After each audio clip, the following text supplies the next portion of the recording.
to I Found the Mahdi. We're very delighted and honored to be sharing with you the experience that we're going to have here with our dear brother Zygmunt, all the way from Poland. How are you doing, Zygmunt? I'm good. I'm good. Thank you for having me. We're very happy that we're here with you in person. We have interviewed you before on I Found the Mahdi at Aropl Studios, but in that interview, you were in Poland, we were here, and it was over Skype. And now you're actually here in person, and we're very excited to talk to you in person at our studios and actually go deeper into your story and share with the audience your experiences in coming to this religion, pledging your allegiance to Abdullah Hashim Abu Sadiq. So we're excited to do that. Yes, it's an honor to have you here sitting with us in the flesh. I was really excited to meet you because you have the distinction of being the first person from Poland to pledge allegiance to the Qa'im and to recognize and acknowledge the truth of supremacy is for God. And yes, very excited to meet you today. And let's start. Let's jump into it. So Zygmunt, you're a fascinating story. Your whole story is fascinating because for the viewers out there, they're seeing a young man from Poland who's sitting here and they know, if they've been following our content, that you have pledged your allegiance. You made a public testimony about it. It's on our social media. The world out there is able to now witness for themselves the fact that you have dedicated your life to God and that you believe that Abu Sadiq is the man with God's spirit in him. Now, we are here as his companions. We're happy to have you as part of our community. We're happy to have you as part of our family. And we want you to share with the viewers what it is that drove you to deciding to pledge your allegiance, a true pledge, because you actually acted upon it and you worked towards it. So what was that moment where you decided, this is what I need to do with my life? I think it was the belief that drove me here, the signs that I saw around me, the evidence that I saw after investigating, the prayers that I was praying to God, that I want to serve you. I want to serve you in the best way possible. And I found this call when it is so obvious to serve God, because you know who is the messenger of God. You know that God is speaking through him. I was praying that I want to hear the voice of God. I'm hearing it. It's like my prayers are answered. And I think that the most crucial moment was, of course, after watching the lectures of Abba Sadiq, from him is peace, and from him is and peace is from him, yes. I think that when I saw the knowledge, after the knowledge that he presented, like in the reality of crucifixion, that I admire a lot this lecture. I also admire a lot the ceremony of clarification. The sermon of clarification. Yes. Yes. When I saw and felt the seriousness of this call, and I saw that this is actually happening, that these are the end times. Here I see the man appointed by God on YouTube, on my TV, speaking, announcing, asking for help. And the words that he said, that if you truly believe that this is the call of the Qa'im, if you truly believe that then should be nothing that stop you to come and help. So I just came and helped, and here I am. Amazing. Because I believe Incredible. it. I was quite curious to know, and I'm sure you've spoken about this in your previous interview, but what was it, that thing that caught your eye? What was the first instant where you heard about the Mahdi Abu Sadiq, the riser of the family of Muhammad, that the first instant when you encountered him? How did you Like find come him? across it. Yeah. When I get to know the concept of the Mahdi, I was reading the Quran. I was kind of lost in this Islam, like, I didn't know how to pray properly. I knew the concept of the Mahdi. I saw a video of Abba Sadiq talking, and then I saw that the channel is called The Mahdi Has Appeared. So you Ah, randomly interesting. found this YouTube video. Yes. So you were actually looking into the religion of Islam because you, of course, are from a Christian Catholic background, right? Yes. And you were researching Islam. That's how the kind of journey began. Yes. I started researching it after some Arab man told me to read the Quran, and he was talking about the Mahdi. I was confused then, like, and where is God in this world? So I decided to read the Quran. I saw a lot of truth in it. Like, I saw the mysticism of the book. I saw that Jesus and Mary, peace be upon them, they are in this book. I was surprised. So, like, this drove me even more into reading the Quran. And and after knowing the concept of the Mahdi, I found a channel that is called The Mahdi Has Appeared. So I automatically wanted to investigate this channel, and I had this feeling that this guy, Abba Sadiq, the Qaim, knows what he's talking about, that he's very knowledgeable. So I was like, out of wisdom, actually, like, I was like, if I find that this guy is wise, I want to know more. And the channel is The Mahdi Has Appeared. He's talking about this figure. Let me follow this, yeah? And in one of the videos, it was obvious to me that he is the second Mahdi. And I believed it. It was obvious to me that he actually is the Mahdi. Then I got to know the concept that there are more Mahdis, that there is the 12th Imam, and there is Mahdis after him. And I remember that in one of his lectures, he was saying that even if you find something in this code that doesn't click, like is giving you some doubts, stick around, hold on tightly to it, like it is written. Hold on tightly to it, and then you will have the clarity after it. So true. So I followed it. Even if I didn't understand something from the beginning, he actually said, hold on tightly to it, then it will be obvious for you. So I did it. When I didn't understand something, I was like, still, okay, he said to hold on tightly. I was holding on. And later, the answer was like, were coming down upon me every time I had doubts. So everything he was saying was making sense, and the more I was watching him, the more I was even more and more certain that he is the man who is appointed by God to rule the earth in this day and age.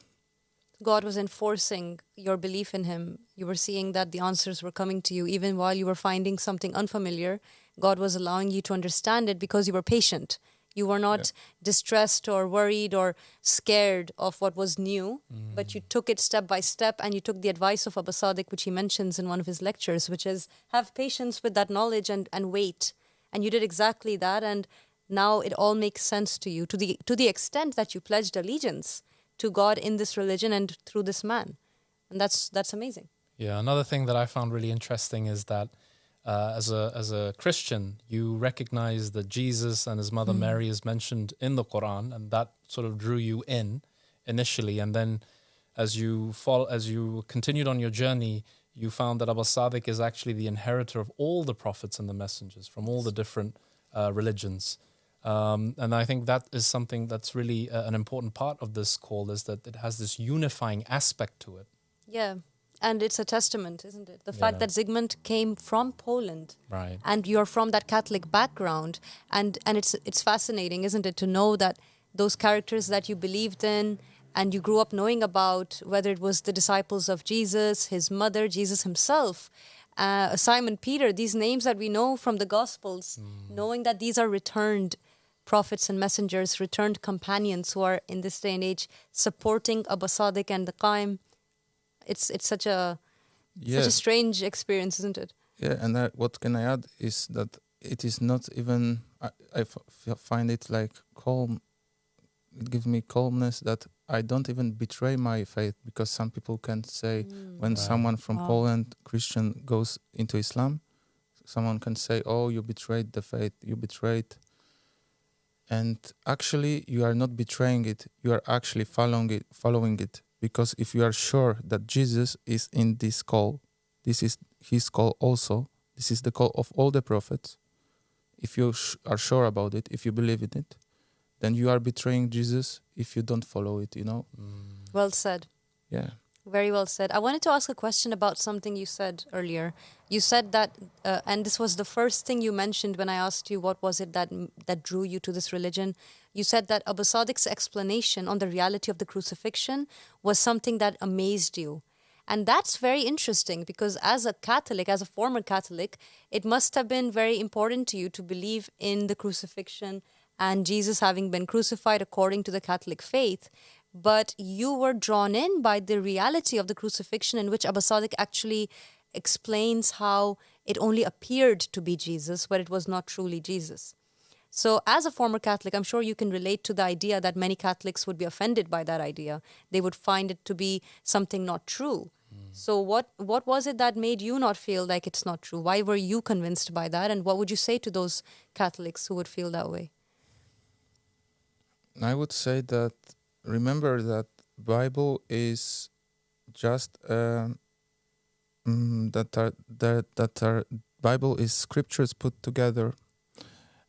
They are a lot of more scriptures, and this is common knowledge that we have also apocryphs.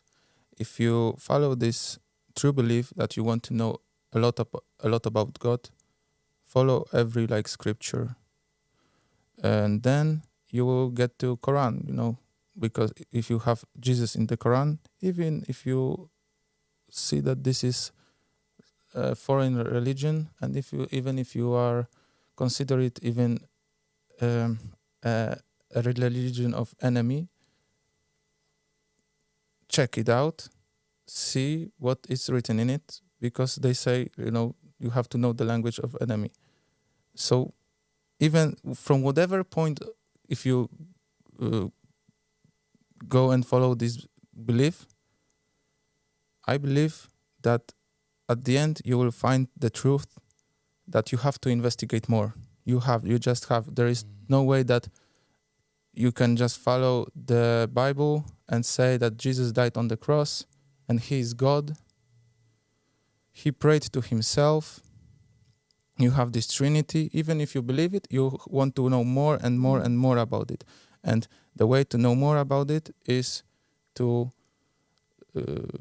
find other books, other scriptures.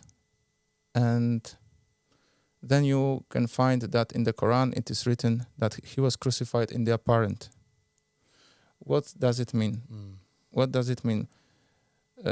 You can interpret it in different ways. For example, as a Catholic, if you really want to stick to it, you can say, oh, maybe it's a metaphor that he was crucified in the apparent because, we say that he conquered death, that he didn't actually die. And you can just dive deeper into it. So even this doesn't collide in your faith if you are truly believing in God. That's an interesting take. And take. at the end you will find these three religions that say that, Judaism says that Jesus, that they took the body of Jesus from the grave. Christians believe that he died on the cross. Muslims believe that it was in the apparent. You have three Different point of narratives, views. yes. Yes, exactly, different narratives. And I tell you, Abba al-Sadiq, from him is peace, in the video The Reality of Crucifixion, makes it possible that all of these three narrations make sense. And it Yes. is actually logical, in logic. So I beg you, watch it, really. Exactly. And very well said, actually, because Abba Sadiq has this beautiful ability, and this is one of the signs that he has that you can recognize him by, is that he takes these pieces of the puzzle that have always been there somehow in the ether. He brings them together, and he has this ability to put them into this whole picture that finally makes sense. That, like you mentioned, I mean, Judaism, Christianity, and Islam they're like from the same source, and they have this light, this person who bears the torch of the religion and passes it on to the next. And if you put them all together, you can actually see the story beginning to fit. And Abba Sadiq does this a lot with many other topics. There was the interesting point that you mentioned. You said that the religion of the enemy.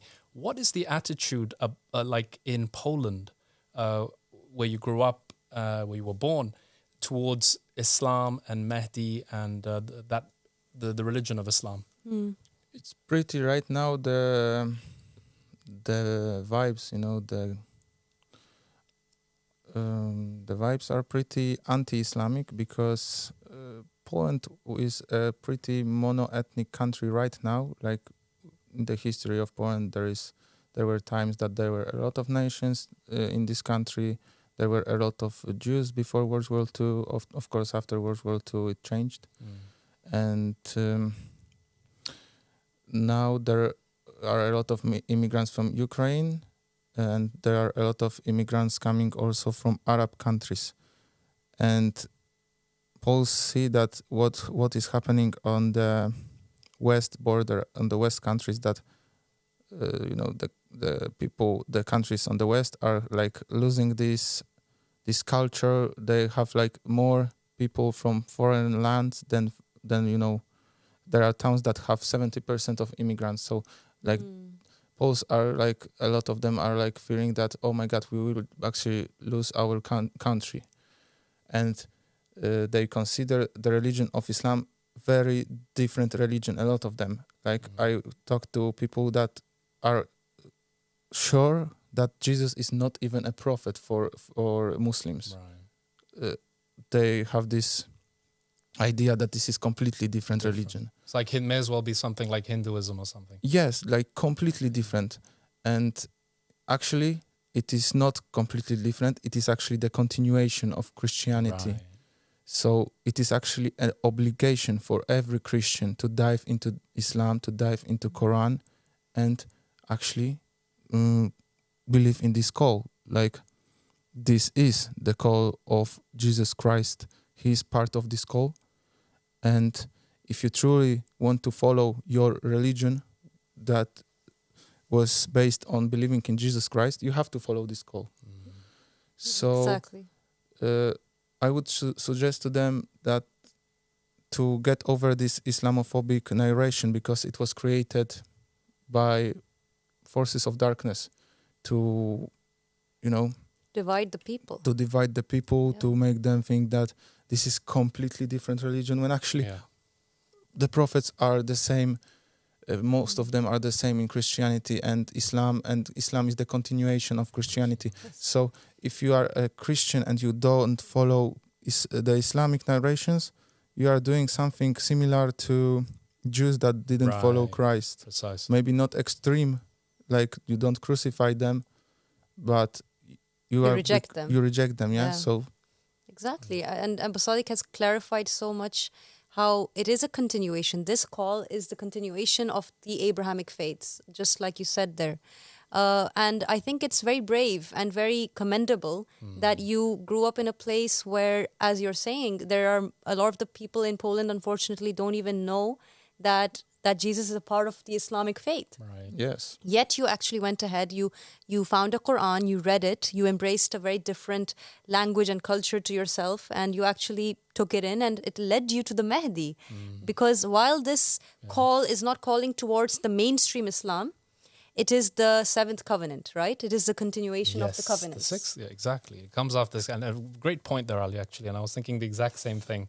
That in that kind of an environment where you have such fear of the Islam is like considered as an enemy to the culture of the West and to the Western civilization as a whole. And to be able to go to a mosque or wherever you met this Muslim, and then to ask him straight, get into the topic of the Mahdi straight away, is quite incredible. And it just goes to show that he who seeks shall find. Yes. And you were seeking sincerely, clearly. And this is the message, I think, that anybody can take, that somebody from a country like Poland can find the continuation of the fifth covenant, which is the covenant with Jesus, find his way to the sixth covenant, and through that route, find the seventh covenant with the Mahdi. Quite incredible. Inspiring, very inspiring. And Zygmunt, there's a lot about your story that many should and will find inspiring, and I wanted to highlight some of that. You have been a believer in the call of Abba Sadiq. You've been a supporter of Abba Sadiq for some time now, but you've decided now to actually make that step towards actively supporting him by coming to him and saying you are at his service and at the service of God and here to actually help him. And this is happening right after the release of his manifesto as well, which is a historical moment for us. You're embodying what a believer should do after reading the manifesto, which is a call to action to the people who believe in God and saying to them, come unite with us, help us build that community that is a godly community. And now here you are doing that, supporting him. Can you describe from yourself, for everyone watching, what does it mean to support God today? What does it mean to support Abba Sadiq? And how are you doing it? It is amazing. It is being a soldier of goodness. It is being a soldier and servant of God. And it is not like a video game. It is not like in video game. It is not like in a movie. You are actually doing it. You are actually doing the best thing that you can do for humanity in real life. You can find proofs for it. You can investigate, and if you support this call, you will find that you are doing the most amazing work. You are taking part in the most amazing movement in the history of humanity from the beginning, from Adam and Eve up to now. So this is amazing that to have this certitude that you are actually helping God, the prophets of God. And how I do it, I find it like impossible to not do it, because if I would not do it, it would mean that I leave it for someone else. I'm like lazy. Let someone else make the world a better place. So when people are saying, for me, for example, at some day I was looking around, like I think every human has this contemplation at some times when you look around and you think to yourself like, something is not right. I hope that this place would be better, but and then you have the division. You have people who say, oh, we cannot do anything about it.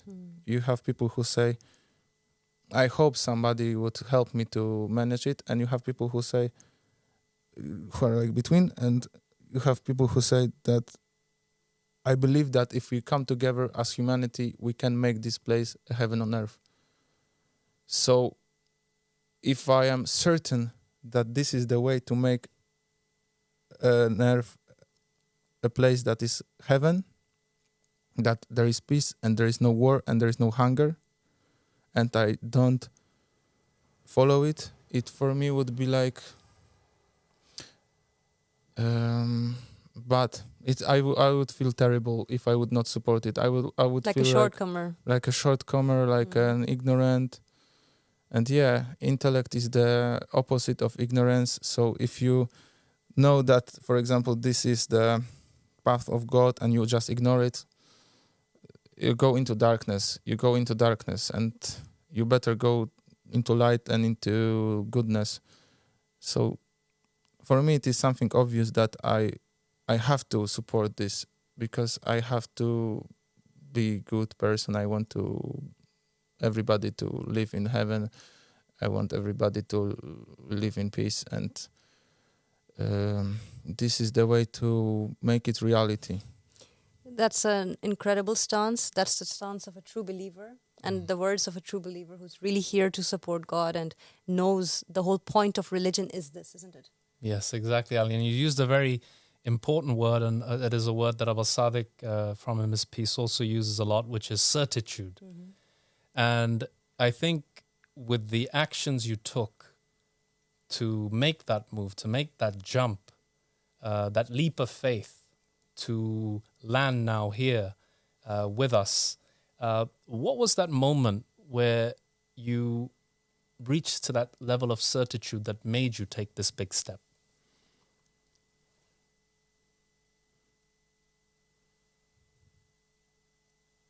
After I saw the ceremony of clarification, I knew that this is team of people that there are a lot of them. They are gathered. They are united. They are extremely certain at their belief. And I was sure then that if I joined them, if I joined this team, this family, we will have the same goal. That when I saw the faces and when I saw Abba Sadiq and when I saw this belief, I was sure that these are people who have the same mindset. These are people that actually can make difference in the world. Those are wise people that can make peace on earth, and they are actually from God. They have proofs for it, and it makes me certain that okay, now I have to gather everybody towards this religion, and just gather people and let's do it. Let's defeat Satan. Let's defeat evil, uniting under this banner, the black banner that is in the hadiths, that is prophesied, and it is just in the scriptures. It has the same writings, just as it is prophesied in the scriptures. There are too many proofs that this is true call.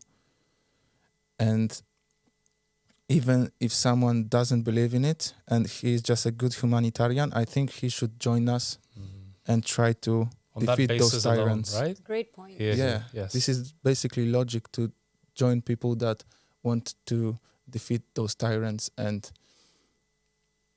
make good on earth, goodness. I really love how you've described your experience watching that sermon, the sermon of clarification, which is available to see on the Mahdi Has Appeared YouTube channel in full.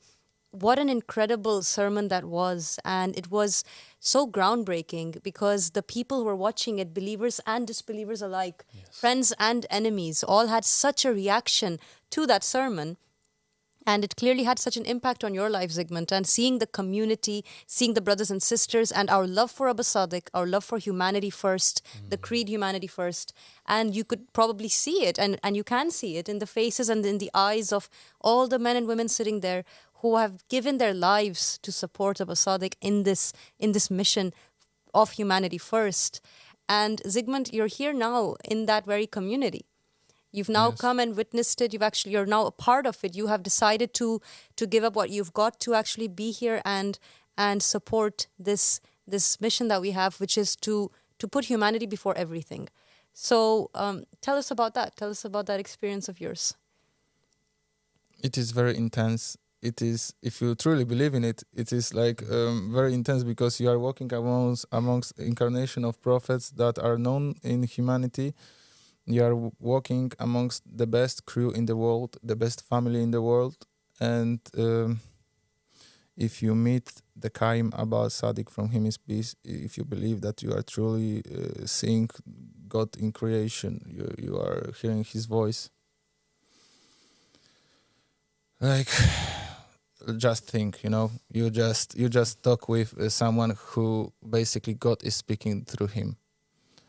So just imagine what this experience can be for me, it was very intense, overwhelming. Everybody is polite. Everybody is united. Everybody is supportive to each other. And we have one goal. We want to establish divine just state. We want God to rule over the earth. We want to end all the wars. We want to end hunger, because if we are actually going on Mars and Moon, we have the technology to do that. The tyrants say that we have this technology, and they don't end the hunger and the wars. Something is not right. And there are very few of them. And there are so many people, like in these movies, when you have ants against the bigger, creatures. But actually, if all the ants unite against for example, bee, they can defeat them, And we are like these humans that can unite and defeat the tyrants, because they cannot do anything if we have, if we gather people like thousands and thousands are from every country. They cannot stop it. They would just have to be defeated, And this is prophesied that it will happen, And it is not only the sermon of clarification, of course, that I advise people to watch. It is also the sermon with the title "The Mahdi Invites to the Seventh Covenant," and that's an amazing sermon. Yes, and about the Arab traitors. When this is actually something that I would advise people who are Islam or against Islam, actually, to see the sermon when Mahdi exposes Arab traitors, and then you will have this. Wait a second. So he's against them, I thought like he's like part of the problem. Yeah, he's the team of these crazy guys, but he's actually against them. Oh, and they are the false prophets. And then you start. Okay, I like this, and this is something that I would recommend everybody that who is like no against changing his religion from Christianity to Islam. He is like afraid that Islam is something bad. Check the video. The Qaim exposes the Arab traitors and see that he is actually against these evil guys. Right. Yeah. Exactly. Great advice. Great recommendation. And Alia, we were there in person and we felt we felt the Spirit of God at that time. It was such an experience, sitting there and watching the Qaim on that mimbar, really delivering those words, those groundbreaking words, really. Yes. It's a moment in history. Yeah. And it transmits across the airwaves as well, because you saw it and you felt exactly how we did when we were sitting in the basilica. Yes, exactly. And I love how you've described your experience here in the community. I love that you've described how it felt for you to actually have that unique, beautiful, rare moment where you had the opportunity and the good fortune to actually meet the Qaim of the family of Muhammad Abba Sadiq, which is a great honor and a great privilege. And we congratulate you for having had that privilege. It's because of your sincerity, Zygmunt, that you were able to reach this point in your life where you were able to, God gave you success because you didn't just believe in him. You worked by it. He worked by it. He actually went out and worked by it. And something that you did that I found very inspiring, and I'd love to share this with the viewers, is while you were in Poland, and you shared this with us, with the outreach team that we have here, while you were in Poland, you were doing outreach work yourself.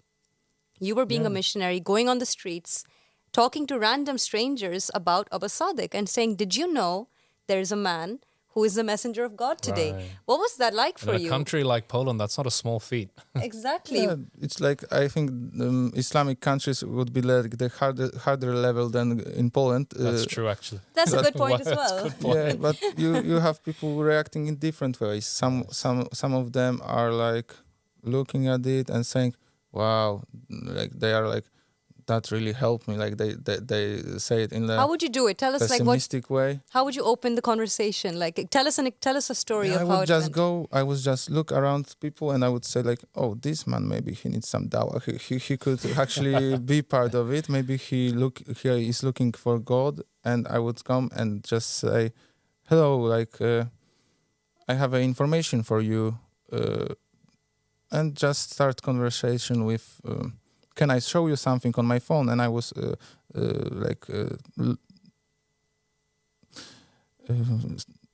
letting people see the face of Abba Sadiq and the logo of our religion. And I would say something like, this man is actually prophesied in books, in Arab books, and Jesus is actually part of this call. I always say that Jesus is part of this call, like, because it's Christian country, so that the people know that this is not something that rejects Jesus. Right. And I would say, like, if you see this logo somewhere in the future, because you know that this is end times, just remember that this is the call of God and this is the ark of salvation. Yeah. Sometimes I would say, like, hello, like I would say also that the flood of blood is coming, because even a lot of people, like in Poland, are giving Dawa for their own religion. Like, you have Jehovah Witnesses, and a lot of people in Poland are looking at Jehovah Witnesses and they say, like, oh my God, they are going to people and they're preaching, like, everybody knows what they are saying and they are still preaching and they are coming to houses. So I would say something like that the flood of blood is coming. Like, even if someone would and show the logo, and even if someone would be like, oh my God, what this person is talking about, like flood of blood, another crazy man, it would stick in his head. Like, Jehovah Witnesses are not saying actually the flood of blood is coming. Yeah, so it's a bit controversial. It's a bit it shocks you a little. It takes you aback. So they wouldn't forget it too quickly. And it's true, because the Qaim has said, and we see it all around right now in the news, that there is a lot of devastation in the world and God is warning people from it. Abu Sadiq is telling the people about it. So you bringing that up to people, you'd have to do it. It's something we need to do. Exactly. Yeah, and I have like different approaches, techniques. Like, for example, if I was talking to my friends, I had more time to explain it to them and like said to them like the story of Joseph. Then I would say, you know, that this is actually he is Joseph, you know. And I was turning more and more to close people to me. And for example, strangers on the street, I would just give them the chance to make a screen if they want, to make a photo with QR codes, so they can like check it later. And they were like, oh, okay, like, thanks for the info, yeah. Or I was giving handwritten flyers, and I was saying, like, you know, this is actually, the God is here, and if you want, you can check it out later. So this is the true religion of Adam and Eve. And they were like, oh, thank you. Wow. Like, I will check it. All these angles, huh? You used to find your place into the hearts of your people, the people of Poland. And I was very surprised. The good reactions. People are thank you for the information. And you're a natural-born missionary, it seems. There was a certain reaction that you mentioned as well, where you actually brought up the topic and someone responded, saying, a random stranger on the street saying that, yes, I actually know something about this, and that they have some awareness already in Poland. Actually. Really? Yes. Wow. At some point, I had, I was in a small town with 10,000 people, and at some point, you know, I was talking to cashiers, and I know that they are talking with a lot of people. I was talking to people on the street, so I knew that the people could like talk about me between each other. So when I was very happy when suddenly I was about to give Dawa to someone that I didn't talk before, and I went to him and he said, "Oh, actually, I know something about this." So and someone in the shop said, "Oh, I also heard about this, that there is a man like walking something like this." They said, so I was like, "Okay, they know about this, so I'm doing a good job." Like the Dawa is spreading, you know. Incredible. That's great. I think that the more work we do, the more sincerity we have in serving God in whatever capacity that we can. This is the whole point of why we're here. And I think that brings us to the question about the manifesto. So Brother Zygmunt is going to be having the great honor of being able to translate the Mahdi's manifesto into Polish. That's quite an opportunity, and you're fortunate to be able to be that person who does it and open the door to those out there who speak Polish and will be able to read that in their language. So what do you feel about that, and what do you think of the manifesto itself? It's a great way to show people what this religion is about. It's a great way to inform people about it, and it's a very important moment in the history of this call. We have actually like a document that we can give to organization and say like, here you are, this is what we want, this is how we do it, just check it out and see that we have sense. Join us, we can say join us, you can, and support us if you want, don't go against us, and a lot of manifesto is a word that is very powerful word. Like you have the communist manifesto, Yes. you have manifesto of different ideologies, and now we have our own. So this is very important moment, and it's a great honor, responsibility that I will actually translate it to Polish for Polish people to read it in their language. Yeah, like it is a blessing, It's God bless you, brother. I want to do God's will. It happened that I am doing it, so let it be that I will do it, I'm sure you'll do a fantastic job. You clearly have the spirit of a seeker. The spirit of faith is with you. You've walked your talk. You've made the journey to the house of the Qa'im. You have met Abba Sadiq. And I cannot wait for the Polish rendition of the manifesto. And then maybe more works after that, Absolutely. God willing. I'm sure Zygmunt is very excited and happy to be working here amongst us and with us and for God. And we're so proud of you. We're so happy that you've actually made this step and you're doing so well. And we're sure that you'll continue to do so. And you will be an inspiration to others to follow in your footsteps.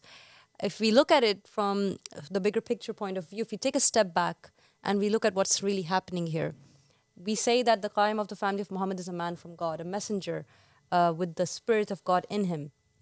And this man is here to call everyone to a banner that says allegiances to God alone, something that anyone who believes in God should and would agree with. And anyone out there, as Brother Zygmunt very well, in a very eloquent way said, he said that anyone out there who believes in humanity first as a creed should support this call anyway, regardless of any other differences. So I think that what the viewers are seeing right now, this young Polish man sitting here on the couch at Aropl Studios, 25 years of age. 25 years of age, at Aropl Studios, wanting to actually be part of and support a movement that is for humanity, that is under the man, that is appointed by God in the will of Prophet Muhammad. This is an incredible phenomenon that is taking place right now. And it is happening over and over again, time after time, that people, just like Zygmunt, are saying, I just want to dedicate my life to this. This is why I'm alive. This is why I'm here. It's for a better future. It's for a better world. So let's do it together. Zygmunt is a great example and one of many. And we're delighted to have had this opportunity to ask you these questions, Zygmunt. And thank you very much for joining us today. Thank you, brother. Thank and it's you. so inspiring for us even. We've been in this Dawa for many years, but when a new person comes, it's like a breath of fresh It's air. always such a great experience. Right, it really is. And thank you so much for spending time with us today. Alhamdulillah. Thank you. God bless you. God bless you.